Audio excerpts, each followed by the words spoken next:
And greetings. Happy Wednesday. Welcome to the Steve Deace Show here live and on demand on BlazeTV, radio and podcast. Steve Deace here with Todd Erzin, with Aaron McIntyre, and with all of you as well. We are T-minus 2 days and counting until the 2024 Republican presidential primary gets underway in earnest. All right. It'll still be early, but it'll at least officially be on. All right. It's the beginning of the beginning, or the end of the preliminary, maybe, depending on how you want to look at it. And BlazeTV is going to be there all day long with the Family Leadership Summit right here in Iowa. This will be the largest gathering of Iowa activists between now and, 187 days from today when the caucuses take place. This will be the largest gathering of activists in the state in one room before that event takes place. And you can see there, Tucker Carlson, the big star, he will be interviewing national voices, including Florida Governor Ron DeSantis, former South Carolina Governor Nikki Haley, biomedical business tycoon Vivek Ramaswamy, Senator Tim Scott, former Vice President Mike Pence. We will have coverage of this event, including yours truly, all day long on Friday, right here on Blaze Media. If you want to become a Blaze TV subscriber so you don't miss it, this is the biggest discount we have offered. $30 off with the promo code SUMMIT. $30 off with the promo code SUMMIT when you go to blazemediasummit.com. Again, that is blazemediasummit.com. $30 off at blazemediasummit.com. You don't want to miss it. All right, here's what you don't want to miss on the show here today. Buy, sell, or hold begins at the bottom of the hour. The weekly prophet of woe and lamentation. Daniel Horowitz returns in the final segment of the show. But let us begin, as we always do, with Aaron's rundown of what happened while we were away. While we were away, brought to you by dodging a missile. At the NATO summit this week, it's revealed that Ukraine can join the military alliance so long as it meets thresholds and standards set by other NATO states, which means it's not happening. Green shirt bro Volodymyr Zelensky is really mad about it. GOP presidential hopeful Nikki Haley says Ukraine should be in NATO. Nuclear war be damned. We don't have to give money. We don't have to put troops on the ground. It changes nothing for us to have Ukraine be able to become a part of NATO. And more than that, what I will tell you, Neil, is when this is all said and done, Ukraine is going to be one of our best allies. Moving on, senior Trump advisor Jason Miller says he doesn't think Trump will show up to debates. At the moment, President Trump has indicated that he's unlikely to participate, at least in the first two debates. He's up by 30, 40, and even new polling shows he's up by almost 50% in certain places. It really wouldn't make much sense for him to go and debate right now with a bunch of folks who are down at 3, 4, and 5%. Even Ron DeSantis, who's a second place candidate in the race currently, is at least 20, 30, or 40 points behind. And so ultimately, President Trump will make a decision as we get closer. He has not said anything definitive. After calling in a special session of the state legislature, Iowa Governor Kim Reynolds announced last night the legislature has indeed passed a bill that protects life the moment a heartbeat is detected. The bill passed with even greater margins than the previous bill signed into law in 2018 that met its fate in a judicial hell a few weeks ago. Another win for Kim Reynolds, the Iowa legislature, and most importantly, life. On Tucker Carlson's most recent show on Twitter, released yesterday, he featured his over 2-hour interview with former kickboxer and current online influencer Andrew Tate. Carlson explained he was interested in having a conversation about masculinity, which is interesting because Andrew Tate is more in the vein of Genghis Khan than true masculinity. One part of their conversation, however, stood out when the two discussed the concept of war. Up until this point, never really commented too heavily on politics. Yes. But I understand very well, I like to believe, what's happening with Ukraine and Russia. And what I will say to the people who are watching this at home is that if you are naive enough to believe that there are good guys and bad guys in wars, and it's as simple as good and bad, and that the bad guys are crazy and the good guys want freedom, then you need to do a little bit more investigation into what's really happening. And when you look at the vested interest of any country or any person. Can I just ask you to pause and just comment? That's the truest thing, what you just said. That is and anyone who doesn't understand that should shut the up. And I mean it. Having seen war, anyone who's telling you that it's Churchill versus Hitler He's an idiot. In other news, this map is from the Economic Innovation Group analyzing census data on the trajectory of the population of children under the age of 5 by state from April of 2020 to July of 2022. That's a mouthful, so I'll repeat. This map shows the trajectory of the population of children under the age of 5 by state from April of 2020 to July of 2022. As you can see, only 5 states saw an increase in the population of under 5-year-olds: Idaho, South Carolina, North Carolina, Tennessee, and New Hampshire. Map says a lot of things, but the number one takeaway for me is there didn't seem to be the pandemic baby boom so many had talked about for years. As you can imagine, California, New York, and Illinois saw the biggest decrease in the percentage of the population under 5 years old. And finally, an oldie but a goodie. Words have many meanings, and sometimes instead of conveying our meaning, they can suggest other meanings. When we talk about the children of the community, they are children of the community. Well, we are the United States of America because we are united. And we are states. The significance of the passage of time, right? The significance of the passage of time. So when you think about it, there is great significance to the passage of time. Whatever we have in store cannot be known. The past was once the future. The future is, I should say, unknown. We got to take this stuff seriously as you are, because you have been forced to have to take it seriously. Obesity is a serious disease, and it needs to be taken seriously. Certain issues are just settled. Clearly we're not. No, that's right, and that's why I do believe that we are living, sadly, in real unsettled times. And that's what happened while we were away. That is painful, frightening, hilarious, and tragic. Aaron's montage brought to you by our friends over at Preborn. It is my prayer there will come a day that we no longer have to do live reads for Preborn, and they are doing everything they could possibly do to make it so, because they have been on the street fighting for both women in crisis who are pregnant and the babies that they are carrying for many, many years. And they understand now that, especially in a post-Roe world, this is even more hand-to-hand combat on the pro-life side than it was before. It is a comprehensive ministry. It is full of truth and grace. Women are confronted with the truth that they are carrying another live being, separate from them. So it's not my body, my choice. That's another body. That's somebody else. They are confronted with that, but then they are offered grace.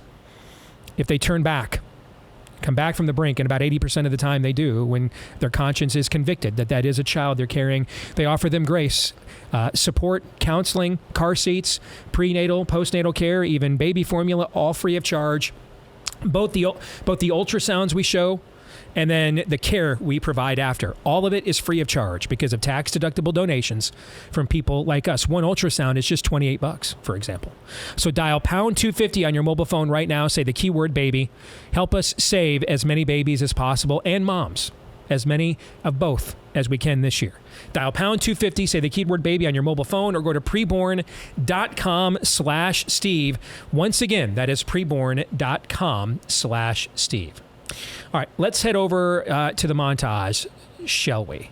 Yesterday we played Fake News or Not. Don't want to spend a ton of time on this, but yesterday we played Fake News or Not with my own campaign tropes. And I think this is the one that you guys both said was fake news the most. My insistence that Khan cannot stay out of the Mutara Nebula, if you get my pop culture reference, there's just no way there's going to be that level of spotlight. And Donald Trump is going to say, yeah, I'll pass. All right. So Jason Miller, who I worked with, full disclosure, on the Cruz campaign, and I've not had a meaningful, talked to Jason a lot when we did. I've not had a meaningful conversation with Jason since May of 2016. So, he's obviously been in the news a lot the last few years for various reasons. Here's what I do know from people that I do know that work within Trump world. Is it's every bit as possible that this is what Trump is planning to do as it is what Jason thinks Trump strategically could do. And he might be right, okay?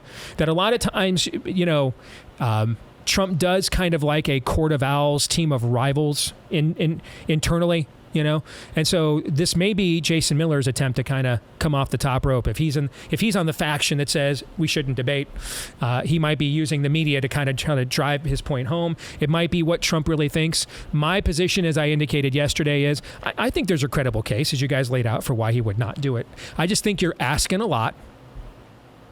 Yeah, I mean, if Trump doesn't show up, all the pressure is on Ron DeSantis. But frankly, if Ron DeSantis cannot rise above Vivek Ramaswamy and Nikki Haley and Mike Pence and everybody else on the stage, then let's just find that out now and move on and let's get united and let's just get ready to start beating the demonic horde that's in the White House now. That's kind of my position on it, right? I mean, it's a hard job. It's the hardest job in the world. Only one person gets to hold it at one time. So yeah, we should be snapping the cue stick in half, Heath Ledger style, and say we're going to have tryouts. All right. So I mean, if you're Ron DeSantis, I'd say the same thing about the leadership summit on Friday. I mean, if you can't dominate the room, if Trump's not going to be there, then let's just know this right now. That's kind of where I'm at on this. I don't know what you guys think. Now I have a hard time thinking that you completely laid waste to the Democratic Party in a state Barack Obama won twice, and you're gonna shirk or shriek in the sight of the dulcet tones of Nikki Haley. But if that is the case, let's find that out now. And so I kind of think that if you're Trump, you're taking a big risk because you're going to ask a bunch of bit players to do your job. So here's the reality. If Trump doesn't show up for that Fox debate August 24th, 15 million people will watch. If Trump does show up, 30 million people will watch. All right? So obviously a lot more people are going to watch if he shows up. Nevertheless, 15 million people is a lot of people, correct? Yeah. It will be the largest audience that has partaken of the Republican primary thus far. Correct? Yeah. Correct. So you're going to give Ron DeSantis a free shot at 15 million people? I mean, that's a calculated risk. And because it works the other way too. Just like there's a bunch of the pressure on DeSantis to truly shine is enormous. If Trump is not there. So if Trump doesn't go and DeSantis does to the dwarf candidates what his supporters are hoping he does, what kind of pressure is now on Trump when he walks onto that stage the next time? When he's got to go full Thanos, right? He's got to put on the gauntlet and say, fine, I'll do it myself. All right. Now all the pressure's on him, right? That now he's got to be on his best game. He can't look like he's aged or anything of that nature. Where I think right now, if you're Trump and you show up, all the pressure is on Ron DeSantis. All the pressure is. And if you just land one or two good blows, you might finish him off that day. That's my view, but maybe I'm wrong. I agree there's pressure on Ron DeSantis, but listen, Donald Trump, a lot of what you just said is kind of theory-driven. The fact of the matter is the most recent memories of Donald Trump debating, he actually lost to Joe Biden. That's true, too. He did lose a debate that we all needed him to win to a dementia patient. That did happen. Yeah. Yes. He somehow lost a debate to a dementia patient as he was admitting he was going to shut down the oil industry, which should have just won Trump the election right there. But he's performed so poorly the rest of the debate that it did not matter. That is true. Yes. You have a thought on this, Aaron, before I move on? I think what we're trying to quantify here is, so Trump is, he's a lot of things. Some of them good for us. Some of them not so good, but one of the things that he is, and it's good for us when he's channeling this in directions that are good against the left. One of the things he is a bully.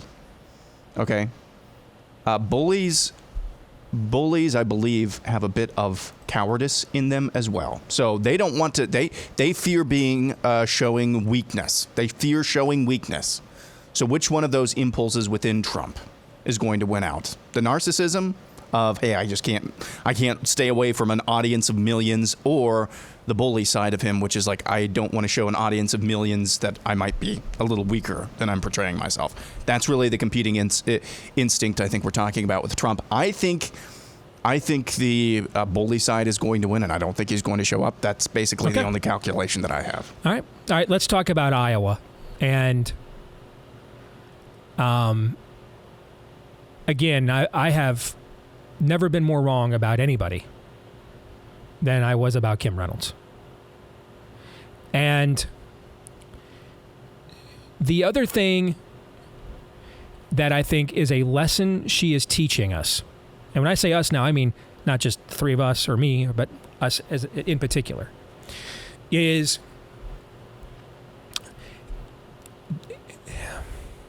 a lot of times, if you are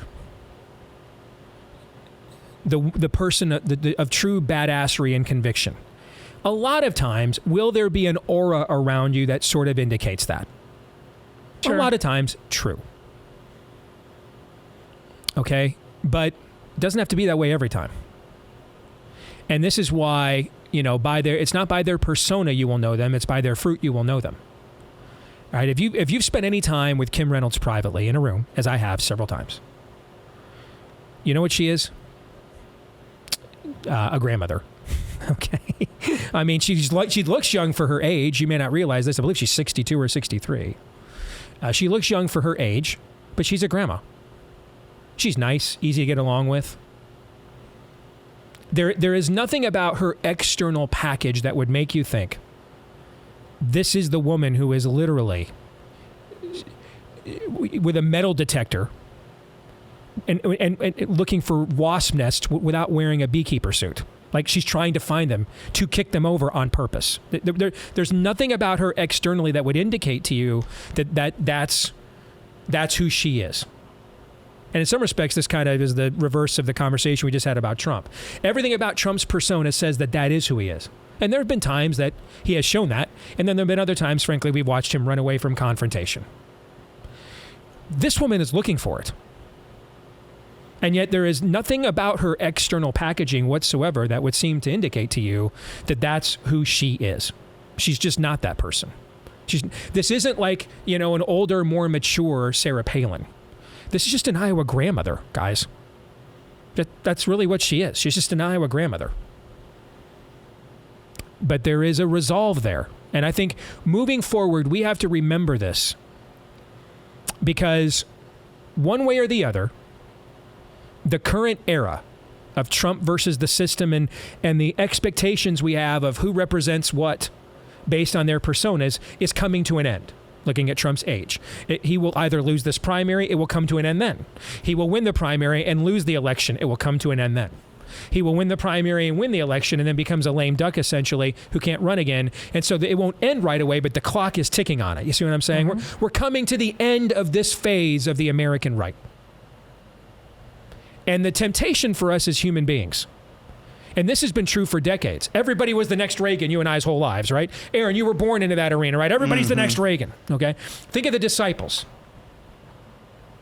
The disciples are sitting there on the Mount of Transfiguration, and they're watching Elijah and Moses, all right, genuflect to Christ, and they're like, this is the greatest. If you are a Jew, this is like the entire reason for our existence. Our greatest prophet, our deliverer, and our Messiah, all on this mount together. We're done. History's over. No need to continue on. Let's just hang out, pitch a tent. All right. This is harmonic convergence. If you were one of the first century Jews that were among Jesus's disciples, that's what you're thinking you're witnessing. And yet, the messianic ministry went on for quite some time after that moment. You watch Jesus after crucifixion, raised from the dead. He's ascended into heaven. You're like, it doesn't get any better than this. Let's just stay here and remember this. And a voice has to come down from heaven saying, hey, man, get going. Roll. Let's roll. Yeah, you got work to do. We have a tendency to that's the difference between, I used to do a message on this on the show regularly back in the day. The difference between tradition and nostalgia. Tradition is and I don't mean this, I mean this in a historical sense, not a theological one. Tradition is a motivational force. It is the idea that the fundamentals exist. There's a proof of concept that this can be successful. The fundamentals exist that prove over time this can be successful, provided we are utilizing them in the right way for the time in which we live. Those fundamentals aren't changed. Those laws of nature and nature's God are the same laws, whether you're writing them on you're referencing them on a quill pen in the 18th century, or whether you are on your phone right now doing this, okay, in the 21st century.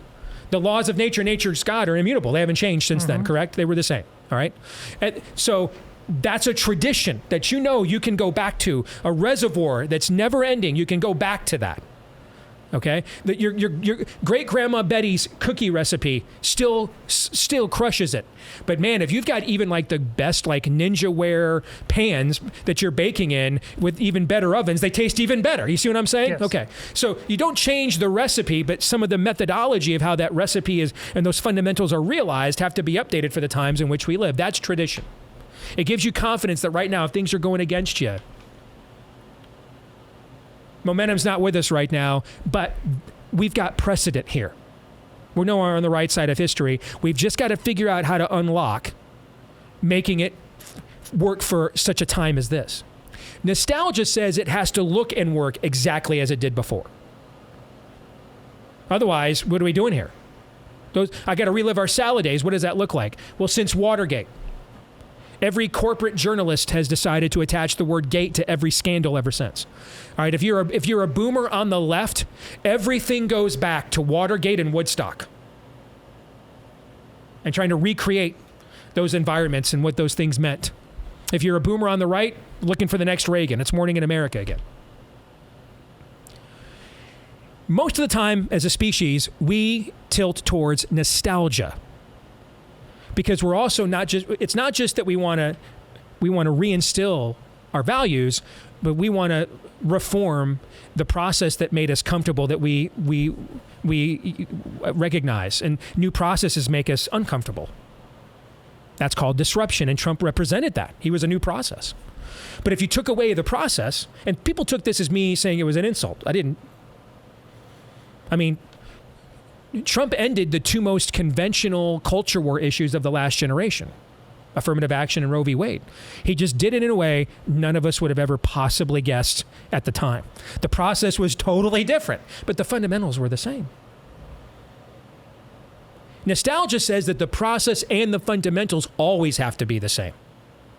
And nostalgia is not motivational, it's paralyzing. You keep trying to recreate a moment. And you're not starting something or re-inspiring it. You're stillborn. Because if it doesn't look the way that it looked the last time I realized what was going on, then this isn't what's happening now. You're the Pharisee who says, well, nothing good comes from Nazareth. I know I'm watching this being here to walk on water and raise people from the dead and heal them with his bare hands, but I'm confident. My nostalgia tells me nothing good comes from Nazareth. It will look and sound exactly what the process I am confident and I was reliably informed would be the case. We need to make sure, and I will say this about myself, I missed the first Trump moment. I've said this many times on this show. I missed it, which is kind of, ironic because I was one of the very first people Trump ever invited to be a part of it. When I go to that event on Friday, it'll be the 8-year anniversary of when I sat out in that green room waiting for Trump to walk off that stage and close me to be on his team. You were there that day. Yeah. You remember what we were saying going into that event and then what we were saying to each other afterwards. Yeah. We looked at each other and we're like, why did we ever think that we could do this? Right? Okay. So I missed this the first time. The temptation will be when his run is over and we are coming to the end of his run. It will end next spring in the primary. It will end next November in the election, or it will end after he is elected and he can only serve one term. But we're coming to the end of his run. The temptation will be to say that we've got to, don't become the new generation that says, well, we got to have the next Trump. Like the old generation said for 30 years, got to have the next Reagan. All right? It's got to look like that. Got to be that winsome, that dapper. Well, now it's got to be this disruptive and this offensive. It just needs to be right. It's not about what's going on out here. It's about what's happening in here. Jesus said, it is not what you put into your mouth that defiles you, but what comes out of it. Okay? Clean the inside of the cup also. And Kim, to me, is an embodiment of what I am talking about. If you ran into her on the street, you would have no idea that she has laid waste to the left in our state. Laid waste. Guys, I don't remember the name of the Democratic nominee for governor last cycle. I don't even remember who it is. Do you? I just saw it like 2 minutes ago. Don't remember the name. I know who it was. Deidre DeGier. I don't even know. I promise you I don't know what her name was. I just know it was a woman. Don't remember the name. I mean, but she did it in a completely different way from what we've seen Trump do. So just as we have cautioned, don't let Trump's cruder behavior force you to deny the reality of his accomplishments. This works the other way too. Moving forward, there's going to be this notion that if someone doesn't put us on edge like that and give us the soap opera and give us the ratio and the click that I can monetize, then they just might not be real. They might not look at the fruit.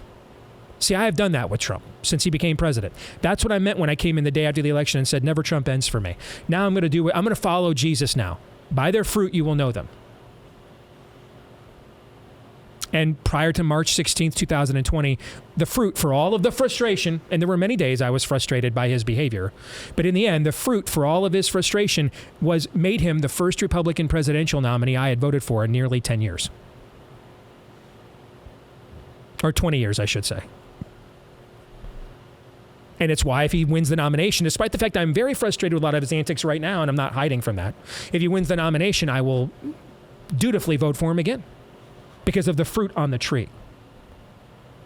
Frankly, I think this is some of what is happening right now to Ron DeSantis. This idea that you couldn't possibly be the heir to Trump, it's too buttoned down. It's too efficient.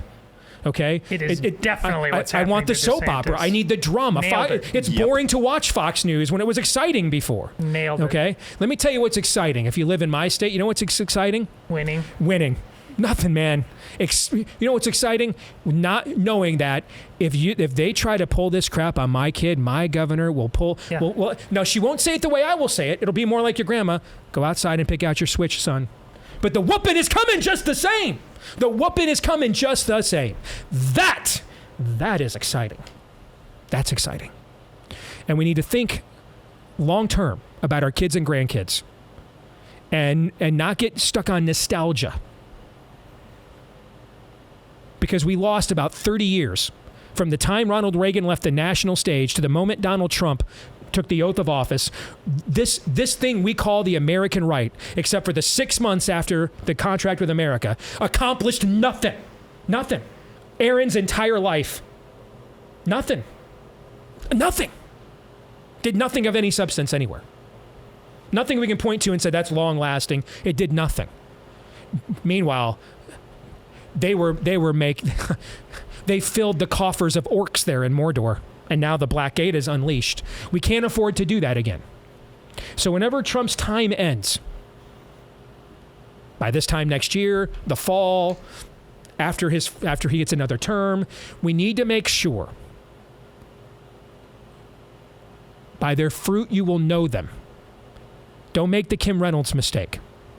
It's got to look a certain way. That's the gal who jumps on the back of the bike with the dude in the ponytail and the man bun because one night at a bar, he made her heart flutter. And then once she's impregnated for the next 10 years, she's regretting that decision and then finds out that the nice guy that she wanted nothing to do with, he's actually now a Fortune 500 CEO, okay, with another wife prettier than her and 10 kids. See what I'm saying? Mm-hmm. Don't do that. Look at the fruit of the accomplishment.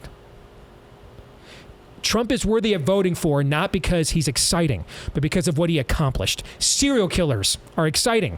They sell a lot of movie tickets and books. Don't want to elect them to office. Fair? Because they're serial killers. Because they're serial killers. All right? It's not about excitement. It's about accomplishment. Now, hey, if I can get exciting and accomplishment, that's even better. Okay? But we got to make sure we don't go the other way now when the Trump era comes to an end, because it is on the brink of ending. We can't go the other way now and say, well, it's got to look exactly like this or this person just is meaningless and a sellout. Because Kim Reynolds has proven that that is not true. Do you guys want to talk about that for a moment here? Or we can even get more into this when we come back if you want to explore it a little further, because we're up against the break now that I look at the clock. Yeah, let's do that. All right. We can swing back and forth both ways. It's just the pendulum can go so far the other way, and yes, of course. That's what St. Paul says. Whatever you do everything in moderation, right? Not moderation of principle, but of practice. We'll come back more on this in a moment, and I want to touch on the war comments in that clip with Andrew Tate and Tucker Carlson as well, and then we'll get to buy, sell, or hold next.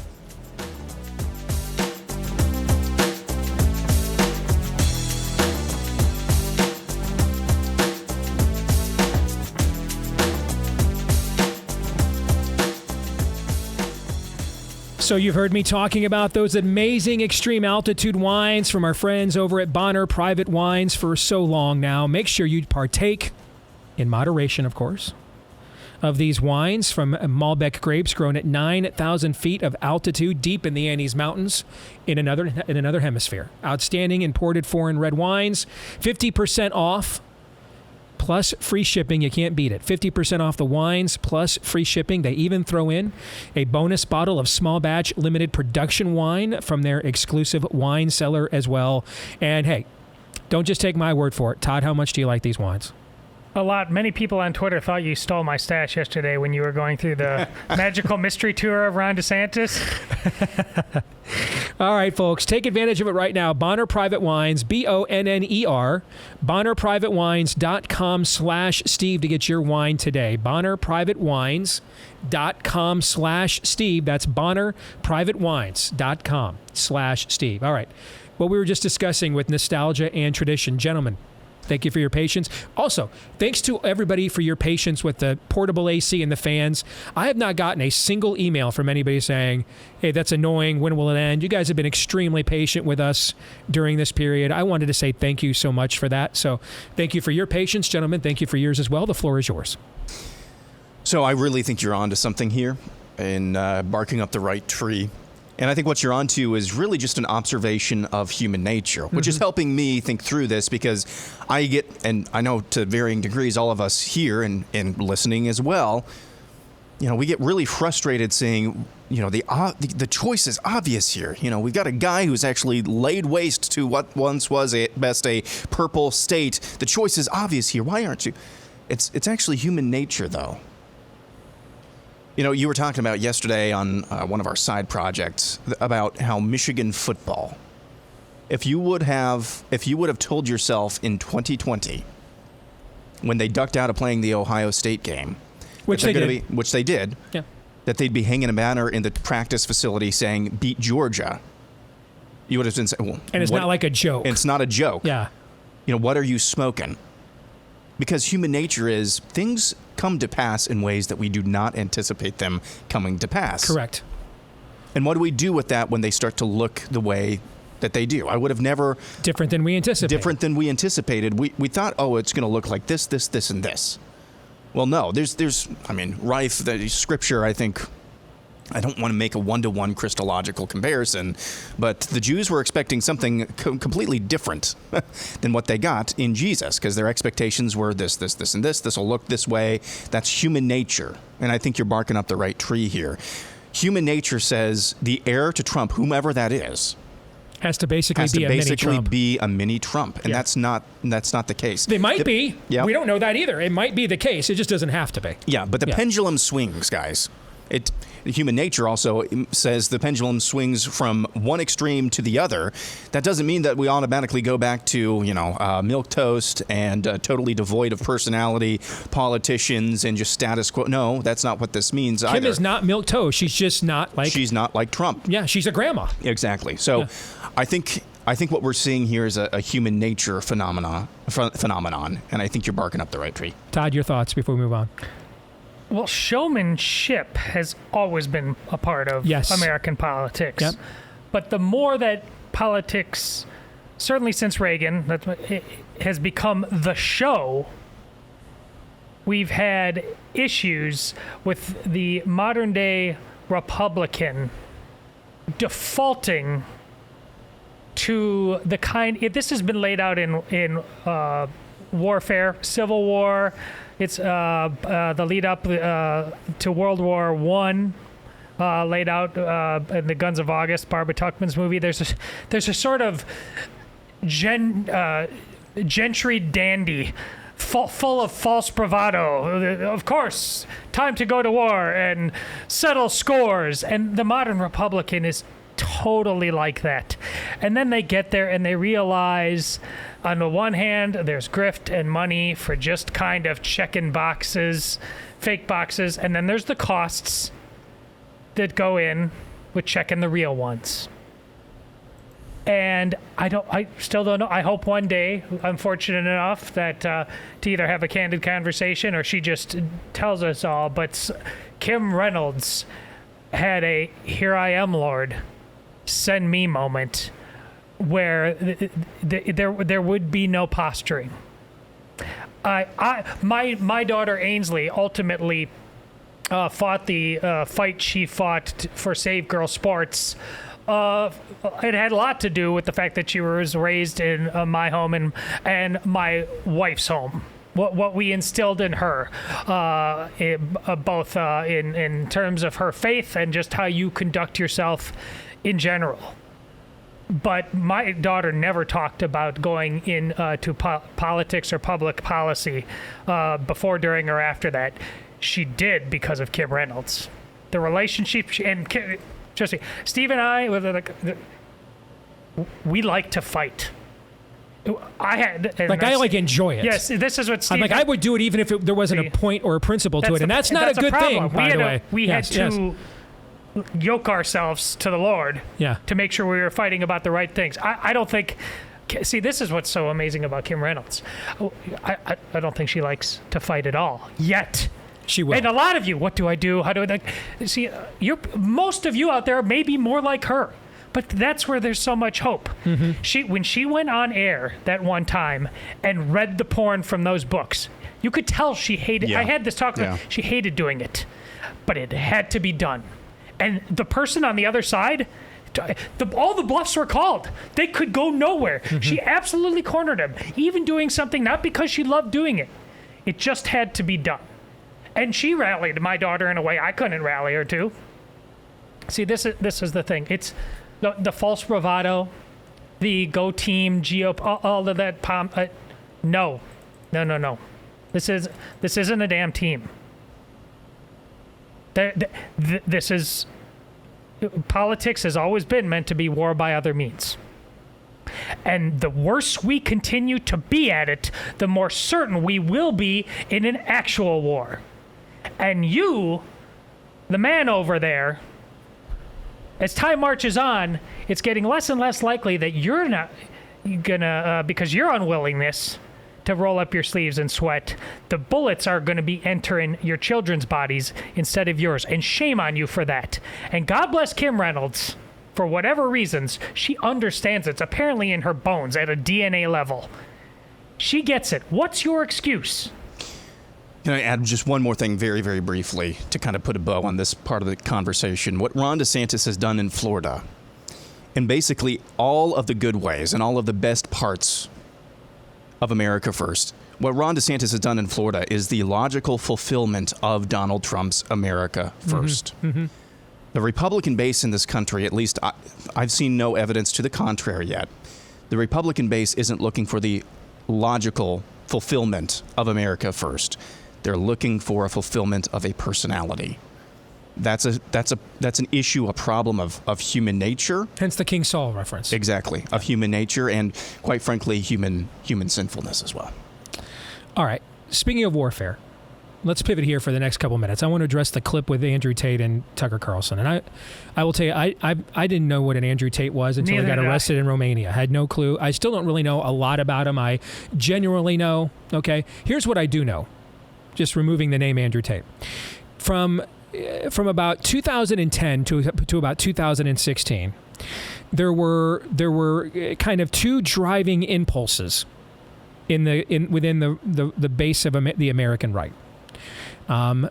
Ron Paul driven, and then Rand Paul inherited libertarianism, had this kind of renaissance, and then traditional conservatism, a lot of which is predicated in some notion of a biblical worldview, the Ten Commandments, right and wrong, laws of nature and nature's God. All right, mm-hmm. and these two things were at times went back and forth. There were a lot of things they agreed on, and then there were moments that they did not agree at all, and it could get really testy. And then libertarianism, about 2016, completely burned out. Why?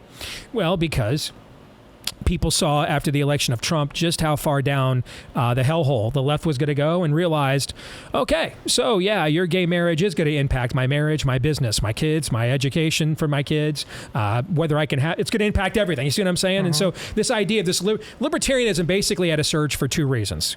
the brilliance of Ron Paul, and a lot of people were looking for a way to try to be conservatives without getting into the gay marriage issue. And then once it became very obvious that they were going to make you care, that entire fallacy got exposed, and it doesn't have much of a base anymore on the right. The new challenge now, so now we have traditional conservatism predicated in some semblance of a biblical worldview again, because our morals have to be rooted in something transcendent, right? And the new thing now is what I would call red-pilled. I don't know what the name of it is yet, but it's this idea that I've been red-pilled to knowing and understanding that the current stream of thought I'm being fed is complete and total BS for the purposes of making me a subject to your social credit score globalist state. Exactly right. Okay? But ultimately, if it is not rooted in something eternal, it will fail just like it'll have its moment. And it may last a little longer because it's driving a lot of social media traffic right now, but it eventually will fizzle out because it will prove to be that's not going to do enough. I mean, we showed you that picture of the Iowa Capitol yesterday. Mm-hmm. Social influencer red pill basedism isn't going to stop those people that are literally demonically possessed or at least channeling demonic energy from. It's not going to disperse that crowd. Not going to do it. Not going to beat that level of energy. And back in February, I had maybe the biggest viral moment of my career when I went on Tim Pool and said, over my dead body is my kid going to fight and die in Ukraine. I'll go one further. My son ain't fighting and dying against China. He's not wasting his life on what language the damn social credit score is in and who counts the shekels from it. Davos or Beijing. We're not dying for that. But I am uncomfortable with the idea that as a general rule, first of all, if you're a nationalist, if you identify as that, good luck being one of those without any warfare. Anybody know of any successful pacifist nationalist states in all of human history before? No? Nah, neither do I. I'm uncomfortable with the idea. I mean, I don't know the full interview, just looking at that clip. If Tate and Tucker are talking about this moment right here, Zelensky and Putin is not Churchill and Hitler, 10,000% agree. 10,000%. And one of the only times I've been earnestly angry at my old boss, Ted Cruz, was his vote in funding this war. Remember, that happened here on the air. You guys were here. So, but how far are we going to apply that? If there's a red dawn with Islamic radicals in our backyard, we're going to defend our own homeland. Is it still no good guys and no bad guys? Were there no good guys or bad guys at Lexington, Concord, Bunker Hill, Yorktown? No good guys or bad guys? Valley Forge? No good guys or bad guys? What were we doing here on July 4th a couple weeks ago? No good guys or bad guys on Omaha Beach? No good guys or bad guys when Moses led the armies of Israel and then Joshua into Canaan? No good guys or bad guys there. When the Maccabees revolted against Antiochus Epiphanes? No good guys or bad guys? How far are we going to take that? First of all, my understanding is Andrew Tate identifies as a Muslim. Has he read the Quran? Muhammad was quite a fan of warfare, as a matter of fact. So I don't know how you could be a Muslim and say there's no such thing in war as good guys or bad guys. Muhammad was fairly convinced, so convinced that he was right to wage war. He did it for the final 20 years of his life, and that's how he died, actually. So how far are we willing to go with that? And I think you can't rise above your own worldview. Red-pilled is a great way to detach yourself from the poisonous, demonic spirit of the age zeitgeist. It will not provide any antidote because it won't be based in any conviction. It'll be based in a reaction. And I promise you, conviction beats reactionaryism in any fight that's ever been fought in all of human history, and it always will. The only way to beat the demonic conviction is with a superior conviction. And it has to be based in something beyond everything sucks, it's terrible, nothing can happen, keep exposing it for exposing it for exposing it. Okay, great. But what is the vision in opposition to the conviction we are exposing? Just my thoughts. Gentlemen, what do you think of that? I don't think Tucker would apply this very far. In fact, I think the reasons he had Tate on at all actually are linked to having Ukraine. So I think this has a lot to do with this curiosity about the here and now and how far it has fallen away from the arguments of genuine stark good versus evil. He was just on Russell Brand's show and talking about the good and the true and the beautiful through architecture and things like that. See, but broadly speaking, Tucker is in this place that we've talked about on this show. This resorting of things that is so valuable. It's going to have some weird bedfellows. You're just going to end up having conversations with all kinds of different people, and that's a healthy thing. Now, the first time I saw him... I'm not telling him not to interview him. I just had an issue with that clip, that's all. I thought it was very odd, just kind of reestablishing himself in this Twitter first, what he's got going in a presidential election. Why now, in this moment? But I think his level of curiosity to just get behind things that people want... I think he thinks that there is something about this guy that is linked to why him, why now, and why is he being gone after?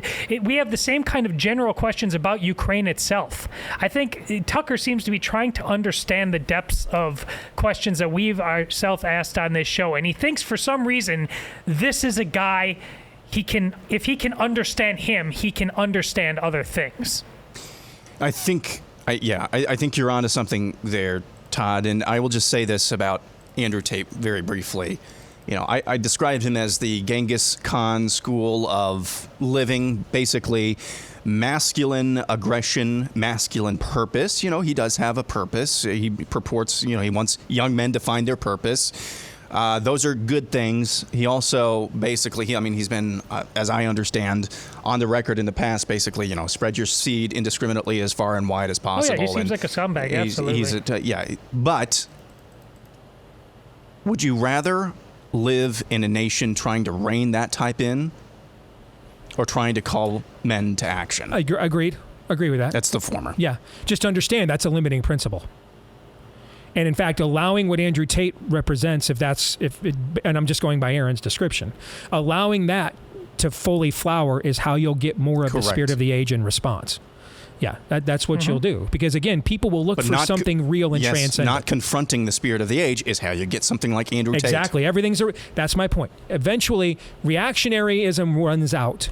What's the convictionalism? What's the vision for what we're going to do instead, and what is that rooted in? If it's not rooted in something of transcendence, then eventually something else of transcendence will overcome it. It just might be the wrong side of transcendence, which is what we're living through right now. Hour 2 is next.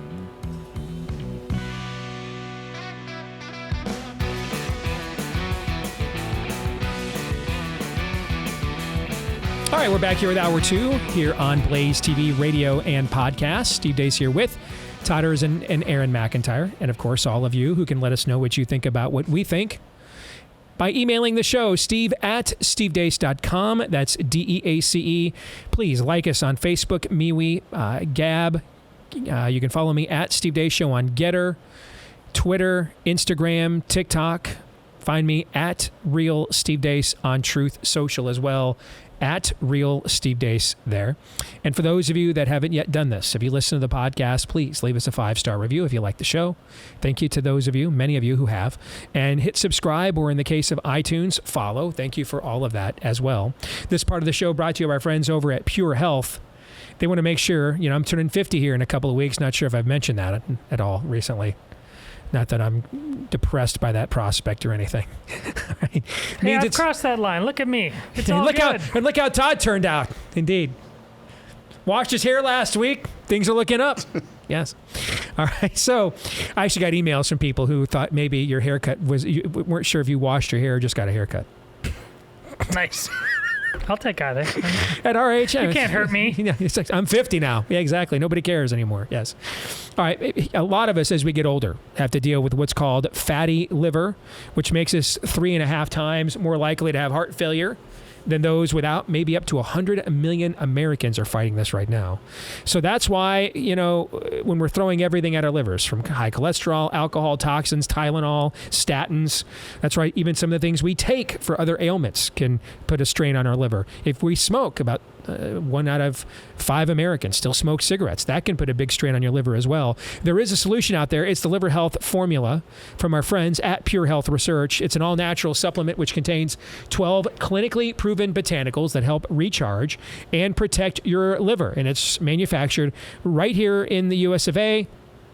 Approved by American doctors. You can try the Liver Health Formula and receive a free bottle of nano-powered omega-3s to keep your heart healthy when you go to getliverhelp.com/Steve. Head over there now. Get Liver Help. First of all, get the Liver Help and get the free bonus gift at getliverhelp.com/Steve. Again, getliverhelp.com/Steve. Bottom of the hour, we will be joined by the weekly prophet of woe and lamentation. Until then, it is time for you to take the wheel. With buy, sell, or hold, this is where each week you decide what Todd and I will be pontificating on. You have fed your ideas to Aaron. He has collected the ones he thinks are the most worthwhile for consumption by the greater audience. Todd, you and I will decide, are we going to buy that? Are we going to sell that? Maybe even offer up a reason or two why. However, if we choose to hold, that means that we have completely punked out in defiance of the dude code, and there must be a stiff penalty. Therefore, Todd, if you place a hold, you've got to find out what Lindsey Graham is doing right now. Right this minute. That's actually the most benign offering you've ever... Even though it's... But I'm still not taking it. It's completely... It's wide open what he's doing right now. You don't know. I don't. Yeah, indeed. Let's not find out. Aaron, go ahead. We will begin with someone named Daniel Horowitz, who has this. Oh, gosh. Bruce Jenner is a greater threat to civilization than Leah Thomas. Oh, gosh, that's not even close. Buy. Absolutely, it's a buy. First of all, Bruce Jenner mainlined this. He mainstreamed it. I mean, he brought this into the mainstream. He is the Rosa Parks of trannyism. I probably even shouldn't use that analogy because the two causes aren't even morally congruent on any astral plane. So let's strike that from the record and forget that I said it. And instead, let's go with...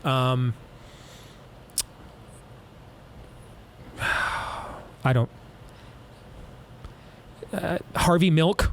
Is that better? He's the Harvey Milk of trannyism.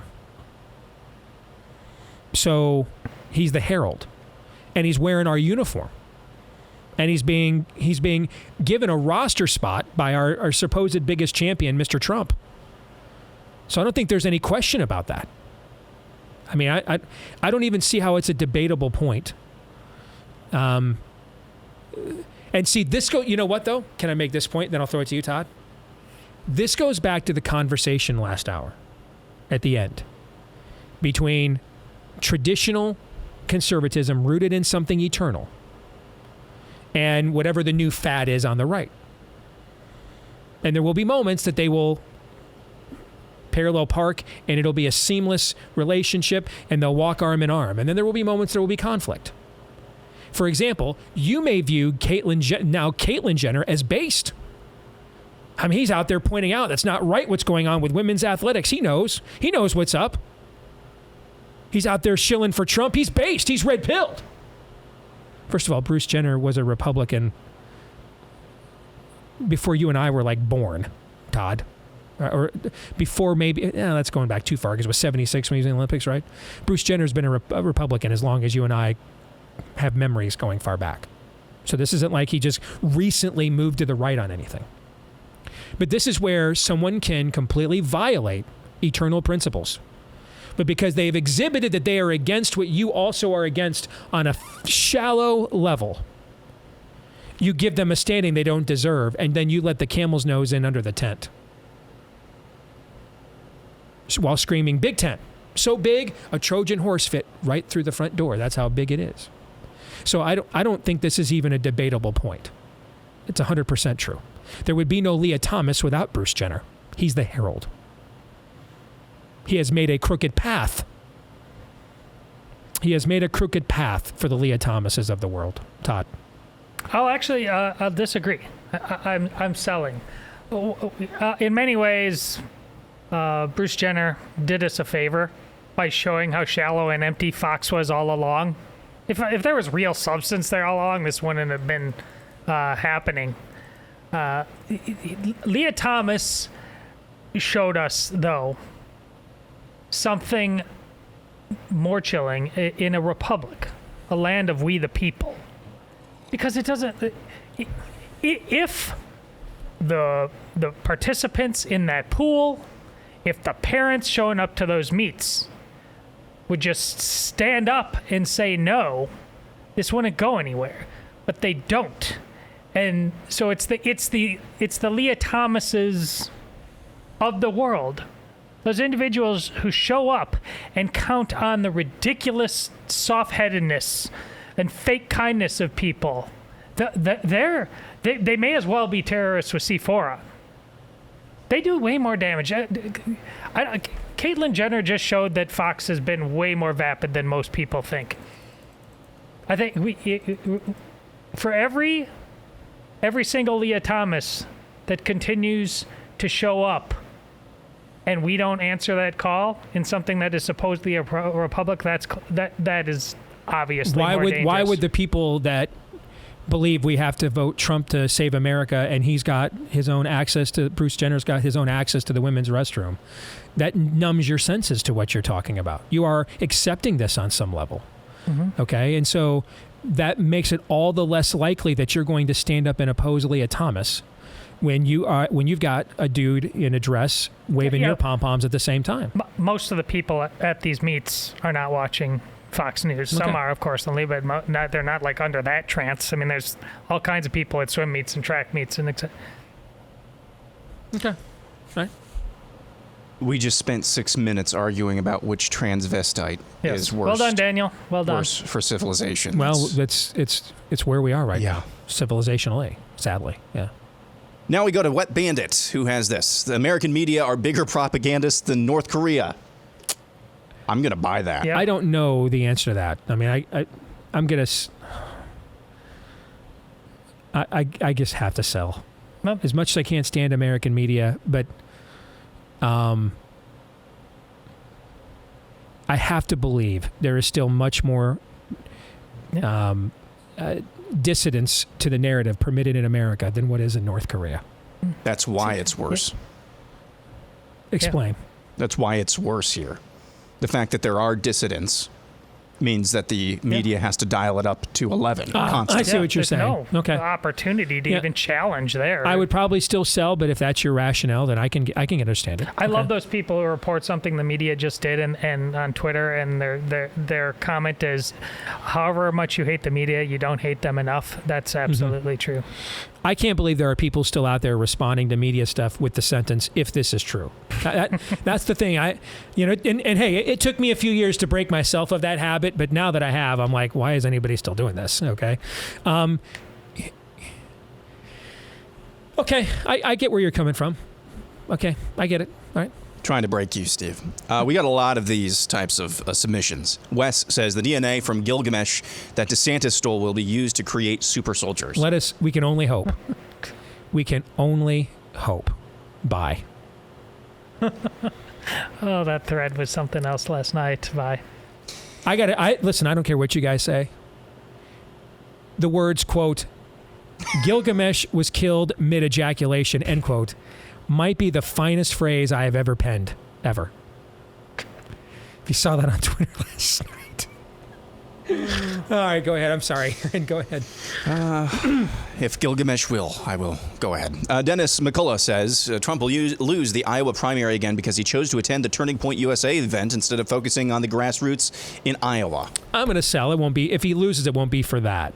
Meaning that not showing up here is symptomatic of an overall bad strategy. Okay. And this is what is very difficult, again, from somebody with a lot of experience opposing Donald Trump. Can I sit here today and say there is 100% chance he won't just show up on Friday? No. Now, I happen to think that would be out of character because that would be an actual alpha male move, and that's typically not what he has done, but he's that level of mercurial. Completely that level of mercurial. On the other hand, I think there's a much higher chance that like Donald Trump himself calls Bob Vander Plaats in a week or two. He says, how about I come into Iowa and just do a town hall just for you? I could totally see that. Okay. For sure. That one I think there's a much higher % chance than 10 on that. And so you cannot, if you're trying to defeat Donald Trump in a primary, this goes back to what I said yesterday. Democrats don't have to worry about any of this because they hate all of you. If you're a DeSantis stan, if you're a Trump cult, Trump shill, Trump forevs, any Republican's better than any Democrat, whatever stripe you are, red pill based, libertarian, any of you that is a non-communist, they hate you. So they don't care about you, what you think of them, blow back. They don't care at all.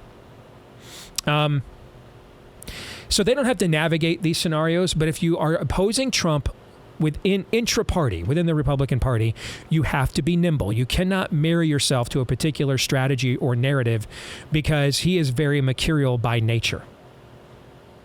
I'll buy. I mean, I don't, not in maybe the fatalist way that this is intended, but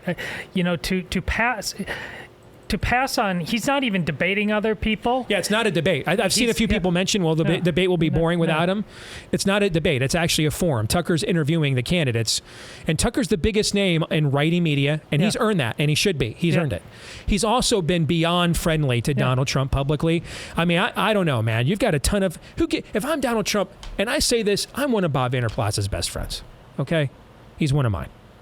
I mean, we have been, I'll call it, in business together in some way, shape, or form for many, many years. We have done a lot of good work that I have often gotten most of the blame for. Right? That being said, if you're Donald Trump, dude, you don't need Bob Vander Plaats to win Iowa. So what's the point of making him into an enemy? You show up, you've got your guy who's being more than friendly to you publicly, interviewing you. This is still, everybody in that audience voted for you once, if not twice. Maybe 3 times if we're counting the first Iowa caucus that he ran in. There's just, why do you care what Bob Vander Plaats thinks? It frankly shows weakness, not strength. It shows weakness. Yep. Next, for something completely different, Glenn Hodge, Mount Rushmore of Saturday morning cartoons. Looney Tunes, Smurfs, Scooby-Doo, Animaniacs. Selling across the board. Yeah, selling. No Super Friends? Let's just stop right there. No Sid and Marty Krofft? Nothing there? Nothing? I'm out. Does Schoolhouse Rock count? Sure. That was on during Saturday morning cartoons. So I do Looney Tunes, Schoolhouse Rock, Recess, and I don't know what a fourth would be. No Spider-Man and His Amazing Friends. No 90s Spider-Man cartoon because that was the dope rhyme back in the day. No X-Men from the 90s cartoon. I mean, I'm selling across the board. Even Steve Deace, bro. Exactly. I can't believe you brought that to this show. I'm insulted. Next up, Alexander Rogers, Laura Loomer as the Joan Rivers of Tomi Lahren. It's true. Tomi Lahren is a lot smarter, guys. A lot. What did I say about her a couple weeks ago? I forgot. I think that's the tragedy of this. I don't think Laura Loomer's stupid. I think it's way worse than stupidity. Whatever. All right, let me rephrase that. Tomi Lahren is a lot more stable than Laura Loomer. Is that better? Yeah. I would not. I've got my differences with Tomi on abortion, which happens to be a fairly significant difference to have. Okay. But she is a stable individual. Laura Loomer needs help in a lot of it. And that's not a joke. That's not a pun. That's not a line. I mean, did you see what she wrote to our colleague, Allie Stuckey, the other day? I don't want to be dragged down by motherhood and kids. She just, it's sad. Guys, she's a sad soul. Really? Honestly, we should be praying for her. She's embraced some sort of nihilism that's just sad. Yes, it's a good point. Denethor 2024 says Ron DeSantis and the Raiders of Gilgamesh's Tomb will be next summer's blockbuster must-see movie. That is phenomenal. That is phenomenal. I love it. I'll buy. Yes. If you weren't watching yesterday's show, you know what this is about. But that's why you got to go watch yesterday's show. Yes, that's great. And you're probably like, what the bleep is a Gilgamesh? Okay, that's great. The Jingler says the best 10-year period of music, all genres, is from 1965 to 1975. I think it's possible that is true. Yeah, that's probably true. I mean, you've got The Beatles, the Stones, Zeppelin, and the Who at their zenith. You still have Elvis in that era as well. It's the Eagles at the latter part of that era. Sinatra is still in the early part of that era. Mm-hmm. Yeah. I mean, it's entirely possible that is true. Yeah. Pink Floyd is emergent. You know, their magnum opus, Dark Side of the Moon, comes out during that period of time. It's possible that is true. Next, we go to Chipper. The Ten Commandments is the best religious movie ever made. So we're talking like the Charlton Heston version? Yeah. I'm okay if that's your take. It's certainly in the conversation. Yeah. It's certainly in the conversation. I wouldn't hate you for taking that position. I'll buy it. I'm a little more partial. I'm a little more of a New Testament guy, so I'm a little more partial to the passion. Yeah. But I'm totally fine if that is your take. Totally fine. Yeah. Sage Ninja Padawan says the Detroit Lions will be Super Bowl LV, what is that? 58? 58, yeah. Champions, giving both Matthew Stafford and Jared Goff rings, and thus making the 2021 trade a win-win for both teams. I am going to buy, because I just love the fact that this is even legitimately being discussed, and it's not like being laughed at off the face of the earth. Do you even Steve Deace, and bro? I need this. I need this right now, Erzen. Shut up and don't take it away from me. You're a terrible, awful person. We spent 7 minutes debating transvestites. Aaron, damn it, I need this Detroit Lions Lions fantasy. Does the gun rule apply to this as well? Yes, it applies to anything you would like it to apply to. Don't you dare take this away from me. Steve, what jersey? What we're going to change up the jersey here probably next month. What jersey are we going to put up there? We could put Aiden Hutchinson's Lions jersey up there. What do you think? I was going to say Aiden Hutchinson. Yeah, I'll bring in the Aiden Hutchinson Lions jersey for that. Yeah, we can do that. Next, we go to Truth Matters, No Apology. Moving to any predominantly red state is better than staying in a quote-unquote good area in any blue state. Unquestionably true. Bye. Yeah. Just as a standalone. Now, again, are you called to mission? Okay. Do you have loved ones that are sick and you don't want them to die? But you're not, okay. Within a blanket statement, when you're dealing with this many people, there are exceptions. But as a blanket statement, let me quantify it, just to give one example. Where is it far less likely you're going to come home one day and not just find out your kids have a new pronoun and a new name, or were flat out taken away from you because you didn't abide in your quote-unquote red area of Oregon or any part of Mississippi? Go. What's the answer? Any part of Mississippi. Yeah. So that's why I would answer by. Yes. You'd be right. Next, we go to this. Logan Wade has this to say. The Erzen doth protest the grays too much, methinks. And plus, they've got your pre-haircut in there, so the hair kind of is... With the ancient aliens your hair's... guy. Your old hair is only about 30% of his, but I love that. That is Who's the phenomenal. guy on the right? That's the Ancient Aliens guy. I don't know his name. Yeah. I used to know his name. He's basically the only person that History Channel puts on TV anymore, which is why no one watches it. But that's the Ancient Alien guys. That is tremendous. I love it. I'm all the buys. The buys on that. I'm like Captain America. I don't understand that reference. All right, before we finish up, we'll do lightning round. A word about our friends over at Freedom Project Academy, which goes right to the conversation we were just having about red states and blue states, right? Maybe you can't get out of your blue state hellhole right now, and you're like, what do I do with my kids' education so I can try to save them from the soul murder that they're plotting when school starts next month? Get a hold of our friends at Freedom Project Education right now. Get enrolled in Freedom Project Academy. Classical curriculum based on Judeo-Christian values. Is this real? Are you kidding me? Is that real? We cannot catch a break in the studio. What in the world? You can only... And I can't walk out the door to ask him right now because it's a vent. Yeah, last year at this time, it was literally a death-defying experience with wasps flying around. This is just incredible, okay? I can only laugh now, all right? freedomforschool.com is where you want to go. Check out their courses, teachers, preview videos about their courses and teachers. Request their free information packet, see if it's right for you. And your child, I thought it was right for my child. Noah went there for 2 years. Probably would have finished there if he had not taken up a love of football, and we had to enroll him in a regular school over at Des Moines Christian for that. So freedomforschool.com, FOR, freedomforschool.com, 10% off tuition, or just the free information packet if you want to get more information at freedomforschool.com. That's nothing compared to the guy who actually walked in on the show. That was fantastic. Todd's camera is shaking now. Yes. It's just, wow. All right. I'm not. What we endure for you, the people. Yes. You can't stop us. You can only hope to contain us. Yes, indeed. Thank you. I love that. No need to feel necessarily lightning round. I think there are some that we can park on in the next few, and we've got time, and we've got overtime as well. Furious Maine has this: the movie version of the demon Nefarious is not canon. He would not choose to quote unquote experience Edward's pain rather than watching him suffer it himself. This seems off-brand from Steve's conception of the character he describes in the book. Buy, sell, or hold. I love the fact that someone is coming to me with my own material and telling me what is and isn't canon. I love this idea. I think this person misheard or misunderstood the movie. Yeah. The demon leaves Eddie yes. to experience pain. Yes. Yeah. It's, I have to sell. Yeah. It's just not an accurate characterization. Yeah.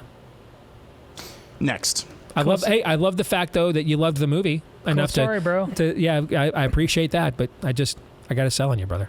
Yep. Not a Soros-funded DA says this NFL season will be the highest-rated, most-watched season of all time. So, I wonder what's that based on. I thought you would be a for sure buy, Todd. Why? Because the comfort aspect, the sports bros. I actually thought, there was, I think a few years ago, there were some conversations about and worries about college football, kind of starting to leak some viewership. Well, now it's gotten more strong. I think as we get more and more idolatrized, I don't see any reason why college football and NFL wouldn't lose viewership or wouldn't gain viewership. And so both happen at the same time. I just think there's a significant enough portion of people in those margins that would create it going one direction or the other that are just reprioritizing, finding more balance, are turned off by certain things. Not enough to shake the ground or anything with the NFL. So it takes several different dynamics. It takes classic drunken sports bro, and then guys like me, and all that stuff. So I think there's enough people that are just tired enough that they haven't forsaken it, but they don't tune in all the time, that it wouldn't just create this groundswell of all the variables you need to create this.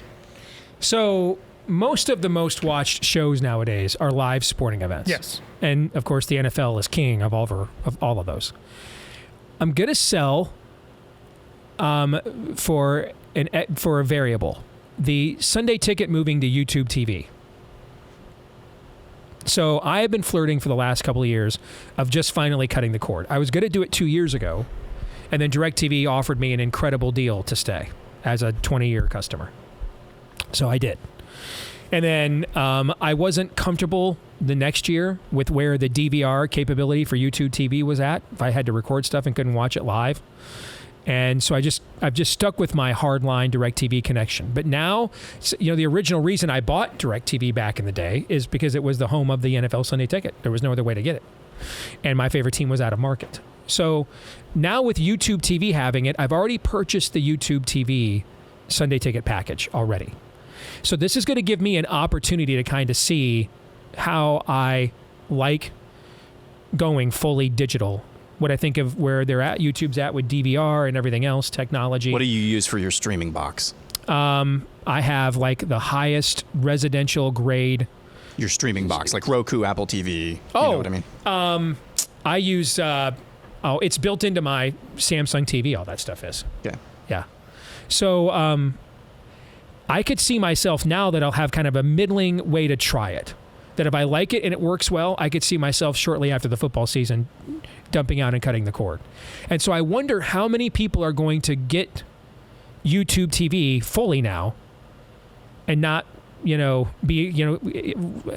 be, that's not a Nielsen thing. You see what I'm trying to say? I predict that you will cut the cord in the middle of the season. I could see it. And I could see a lot of people maybe are going to cut the cord this summer in order to, and they're going to say, if I'm going to spend $400 or $500 to get the Sunday ticket, let's just cut the cord. Yeah. And then I'm rated differently than I was with traditional ratings. You're answering the questions a different way. You're not saying that. You're just saying we won't really know what the ratings are because they can't be captured. Yeah, because a lot more people. Okay, but answer it the way Aaron, I think it's more intended. Like, are more or less people going to be watching pro football this year versus, or was it a record? Is that what you said, or just more this year? Will be the highest rated, most watched season of all time. Of all time, so. I think a lot of it is going to depend on the behavior of the NFL. And I don't know the answer to that yet. Okay. I don't, That's true. I think a lot of that will depend on their behavior. I could see a moment, and I could see it get off to a great start, and then, some moment happens where, a player gets suspended because he made a statement in support of Sound of Freedom or something. I don't know. I think those are... Because the league has allowed itself to become politicized, it has tried to de-escalate that the last couple of years, but it's clearly not fully, fumigated.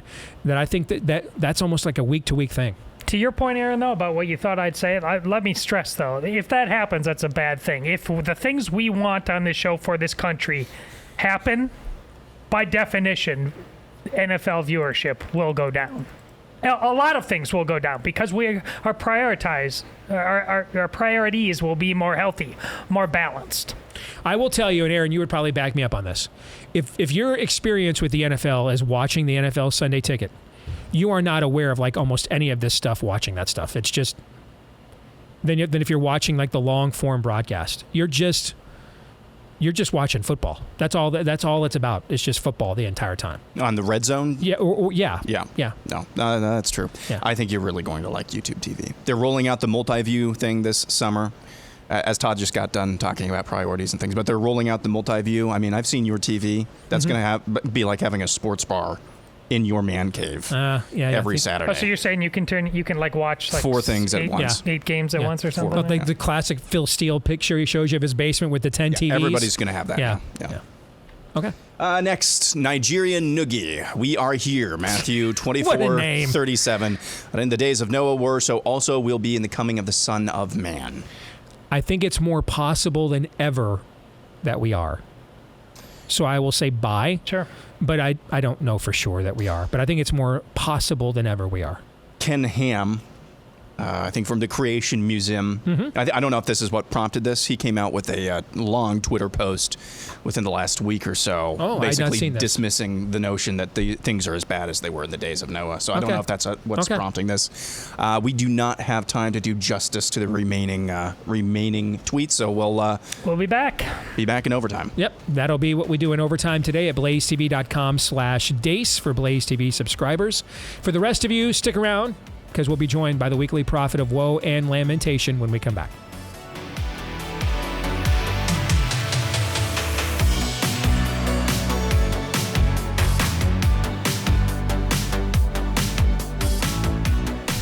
All right, back here on the Steve Deace Show, powered by our friends over at Relief Factor. Everyone deals with pain from time to time, especially if you've got too much inflammation in the body. That's why you want to deal with it with an all-natural anti-inflammatory, drug-free, but created by physicians who can prescribe drugs.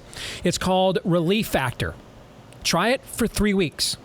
See if you don't see a difference in your body's pain level in 3 weeks or less, and it will only cost you $20 to try it for 3 weeks. Why so inexpensively? Well, because over the years, what they have found at Relief Factor is about 70% of the people who try it have such great results, they stick with it. So they're willing to give it to you at a huge discount to see if you don't see a difference in your pain level in 3 weeks or less. Put them to the challenge at relieffactor.com. Again, that's relieffactor.com.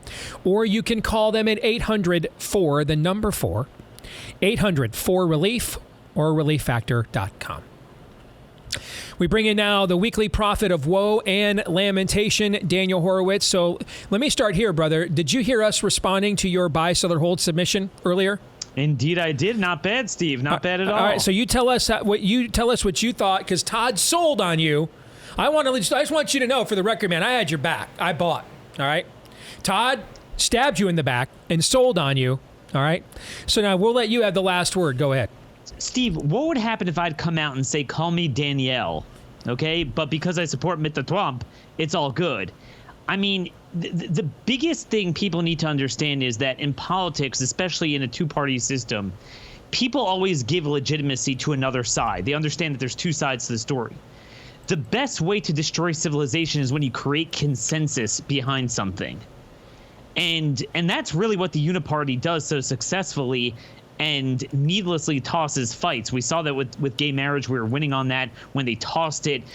And I think what Bruce Jenner does is not just normalize it among Republicans, but on the supposed hard right, that this is now okay, this is normalized. And by creating this false Overton window that, well, just don't kind of forcibly cut the balls off a minor and don't compete in female sports. So you stake out this fake opposition that normalizes everything up to that point. And when you look at something like Brown University, I'm sure you saw that article out. 40% of the people there identify as one of the alphabet things.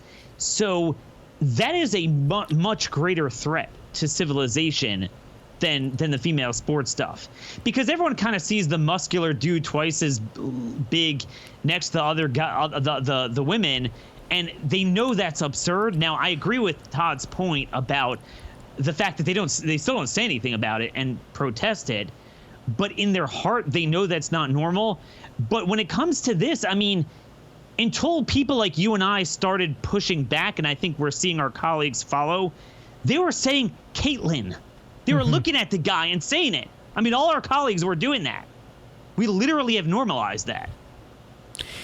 Let's switch gears and do something that we have unfortunately not had the luxury to discuss a lot recently because of what we were just discussing, what's happening on a cultural level. Let's talk economics.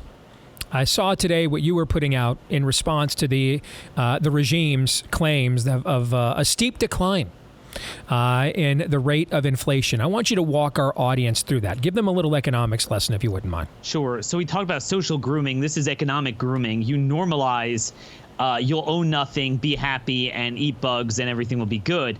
So basically, what the CPI reports are, you'll see inflation going down, relief to consumers, 12 consecutive months with declines in inflation. Well, there's a difference between decline in the rate of growth of inflation annualized versus decline in the cost of living. So let's say you have a shock to the system that a loaf of bread goes from $1 to $3, okay, 300%. And then next month, it goes to $6. Well, technically speaking, inflation went down, right? Because it was 300%. But there's a new baseline. Annualized, at least the previous month. Right. And now it's 200%. And then the next month, we're really charitable.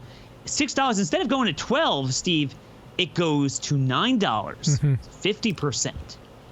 But obviously, you look back and say, wait a minute, not so long ago, right? Just like not long ago, we all believed all the previous escalators are all still baked in and have never been. You know, we're paying $1 and now it's $9. So that's kind of the world we live in.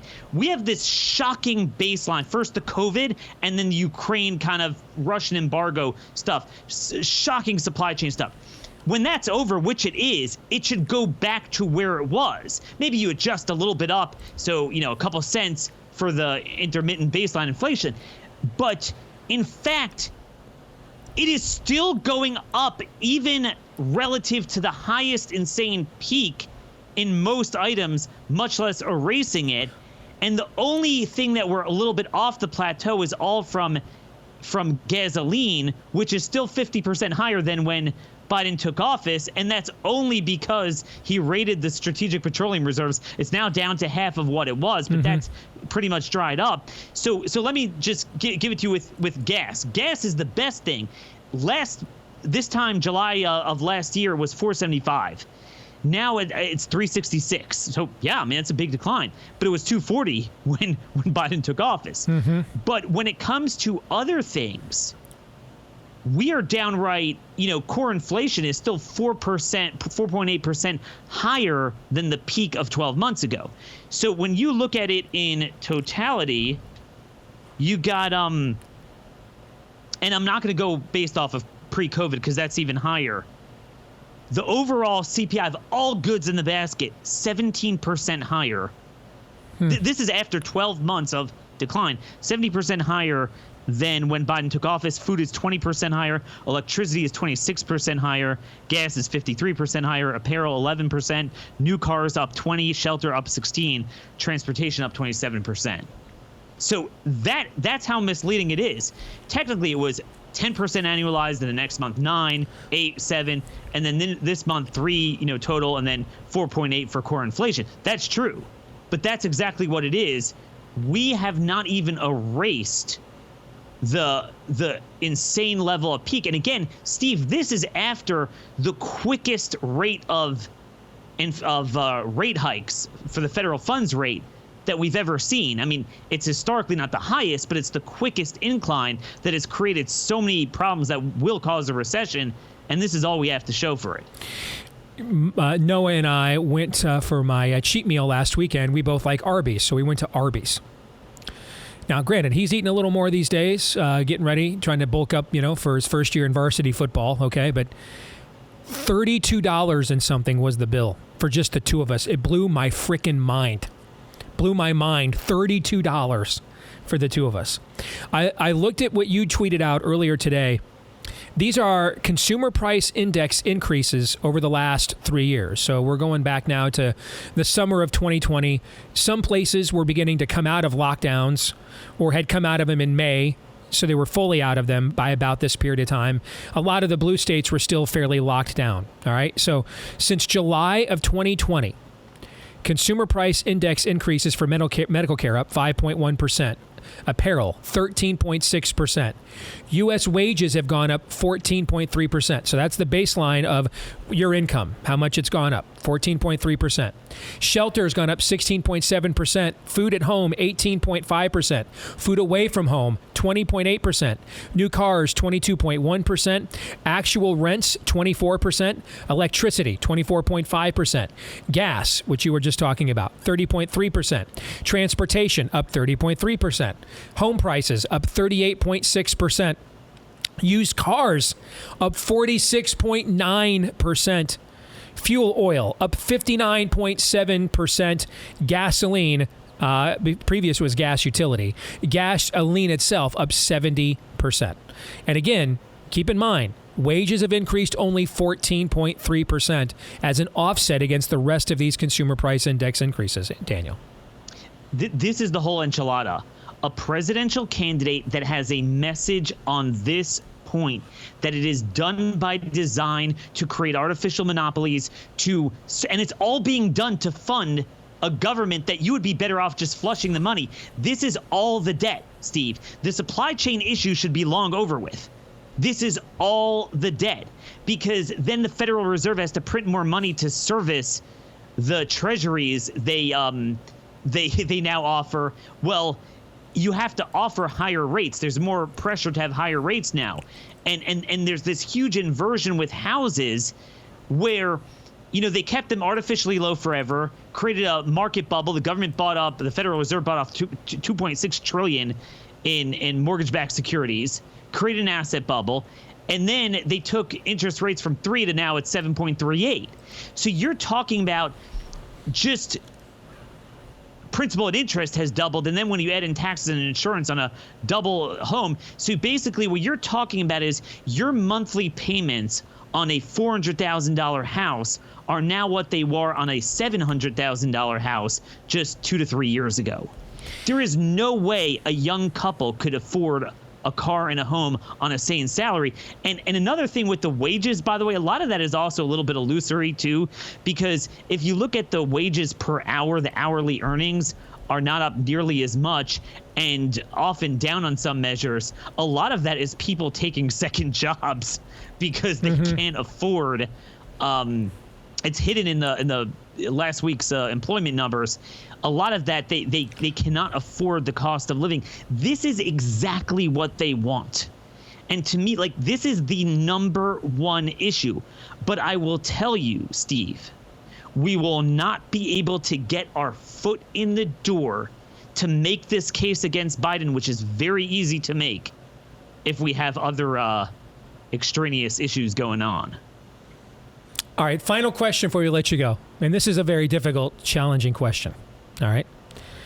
I just kind of feel like where Trump has gone with the trolling and the nicknames, it's like it's not, we've gone from Van Halen to Van Hagar. Still a great band. It's like we skipped Van Hagar and that one ponytail dude from Extreme is now the lead singer. You know what I'm saying? It's just gotten lame. So I tried to help out last night, and I just think De Sanctimonious is just too hard to remember and to say. So I came up with De Suckus. All right, so we have De Sanctimonious and De Suckus. That's my contribution to the national discourse. I put this poll out, figured let's settle this like men. Let's have a poll. All right. I could not believe when I got up this morning that my choice of De Suckus was actually losing to De Sanctimonious. So let us settle this all Daniel. Once and for all. De Suckus or De Sanctimonious? Daniel, you go first. Steve, because Mr. Trump said De Sanctimonious, so it's got to be that. Oh. But no, Suck is much better because the low IQ following could understand that. I never understood De Sanctimonious just doesn't fit because I don't think most of them know what that is. They just know monkey see, monkey do. Simon Says, follow the leader with Mr. Trump. So that's kind of where it is. But yeah, go all the way. Like everything else, this is not 2016. But Steve, there is less criticism of the man than there's ever been, even though he's performing the worst he has been. And yeah, welcome to another day in the conservative movement. Lightning around, then we got to go. De Suckus or De Sanctimonious? Todd, go. Daniel's firmly in for De Suckus. I've got to stick with De Sanctimonious. You're trying to speak this into existence so proudly. Yes. I believe I've seen presidential candidates speak the words that you have written for them, and you would rather have this thing happen. I would buy this else. shirt. I know. If Trump sold De Suckus shirts at MAGAgear.com, I would buy one. Yes. De Suckus. Well, they've shortened it. I think they're aware of this problem, so they've shortened it to De Sanctus. Well, Sanctus is what, Latin for him? Yes, yeah. So the him? All right, okay.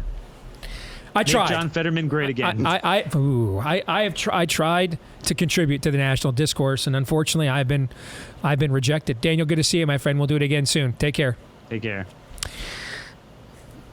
De Suckus. Or maybe it means clearly holy, better. I don't. Okay. Maybe you're not hearing me clearly, then get a hold of our friends over at MD Hearing Aid. I gave my stepdad the free sample they offered me, and he was blown away by its performance. If you want MD Hearing Aid's smallest hearing aid ever, and these are fantastic. As we get older, hearing becomes more difficult, can be frustrating, it can be an isolating experience, it can be an expensive one too. All right, you can use the promo code Steve to get their new buy one get one for $149.99 each offer when you buy a pair of the MD hearing aids right now, medical grade hearing aids for 90% less than where you would get them elsewhere. You can't beat it, and it's a fantastic product. Comes with a free extra charging case as well, just for our listeners. Go to mdhearing.com, mdhearing.com. Use the promo code Steve. That's mdhearing.com, promo code Steve. All right, gentlemen, final thoughts here in the final 2 minutes before we get out of here today.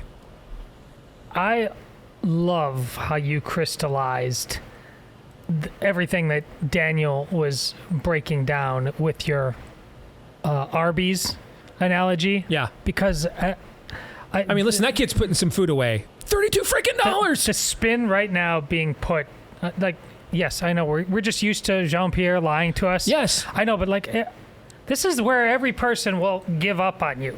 Even if they bought into a lot of the crazy lies on a lot of things, people are spending. You can't, as an individual, you can't go through a fast food line and spend less than $10. People everywhere, sooner or later, that gets into the water. You don't know when that breaks the dam, but sooner or later, that stuff does. Yeah, I mean, same type of deal. So Casey's apparently doesn't do gluten-free pizza anymore. Sometimes we do pizza nights. So we went to Papa Murphy's. The same basic pizza at Papa Murphy's, about $30. $30 for one small gluten-free. That you're not even baking it. I'm not. They're not baking it. You still have to go home and cook it. Yeah. Well, I was talking about this with my dad over the weekend. It's just this type of thing it has its roots in the demonic. I mean, the fact that you really cannot live a life without multiple incomes in the home. Yep, it's all part of the plan. It's all part of the plan. Thank you. By the way, we've got to make and ask for forgiveness right now. When we had the buy-seller hold a little while ago about the best music from 1965 to 75, and we gave several examples. Someone pointed out, man, we forgot Motown, and that is especially for given where I'm from and where I grew up. You know, I feel like I've got to say four Smokey Robinsons and the Miracles Miles before Davis I go home tonight. was now, huge at that time. Yeah. So I mean, I just of course. I've got to make that notation right there. How we left Motown out. You know, is that our systemic whiteness? Yes. That might actually be an example yes. of it. Actually, yes. You got us this time. Yeah, you're right. That was guilty. Yeah, Pale-face guilty. Yeah, we should have gotten that one. That was totally on us, and forgive us of our whiteness. Yes. All right, we are coming back tomorrow with a preview of the Family Leadership Summit. We'll be joined by Florida Governor Ron DeSantis for that preview as well. We're going to stick around and do bonus buy, seller, hold for subscribers at blazetv.com/Deace. For the rest of you, see you tomorrow. Until then, John 3:17.